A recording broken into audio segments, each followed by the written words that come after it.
Boker Tov à tous, Bezrat Hashem Yitbarach, un beau chidouche pour la journée si Dieu veut. Rabbeinu nous dit dans la Torah numéro 233, il dit parfois ça peut arriver qu'une personne il a des mauvaises pensées sur lui. Dès qu'il a des mauvaises pensées, qu'est-ce qu'une personne il fait? En général, il veut essayer de les contrer. Il dit c'est pas ça justement.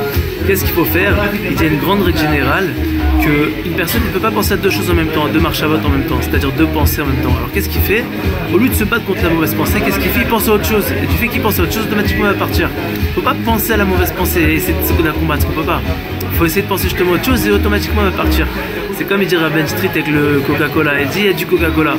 Quand on prend la bouteille, on la vide, automatiquement il y a de l'air qui rentre. Mais qui a fait rentrer l'air? Personne, c'est automatique. Il dit c'est exactement entre guillemets pareil le cerveau Rabben. Il dit tu vides la mauvaise pensée. Comment? Grâce au fait que tu penses à des bonnes choses. Donc pourquoi le Baal Shem Tov il a dit dans cette génération, il faut toujours faire assez tov, c'est-à-dire faire du bien. Quand on fait du bien, automatiquement le mal il part. Tu n'as même pas le temps de faire du mal. Autre chose, il dit qu'il faut savoir que Kadosh Baruch Hu, il a beaucoup de ta'anoug, il a beaucoup de plaisir, il est très content, Baruch Hashem, qu'une personne il fasse ce inyan de se battre justement contre les mauvaises pensées. Pourquoi? Parce qu'il dit c'est comme à l'époque il y avait justement les arènes avec les gladiateurs et ils se battaient on va dire avec les bêtes.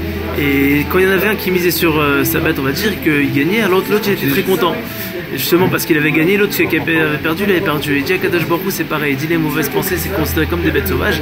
Et quand entre guillemets grâce à Dieu on se bat pour faire justement la mauvaise pensée, qu'on pense à des bonnes choses, on fait beaucoup de plaisir à Kadosh Baruch Hu. Donc il faut savoir que c'est une très bonne chose que de mauvaises pensées, parce qu'on peut justement se battre et justement faire en sorte qu'elles partent et amener que des bonnes pensées Bezrat Hashem et avoir la pureté de la marshava. Et grâce à ça on peut amener, comme dit Rabbeinu, l'amtakat adinim, c'est-à-dire l'adoucissement des rigueurs et toutes les brachot pour tout l'âme Israël. Voilà une magnifique journée, Shabbat Shalom si Dieu.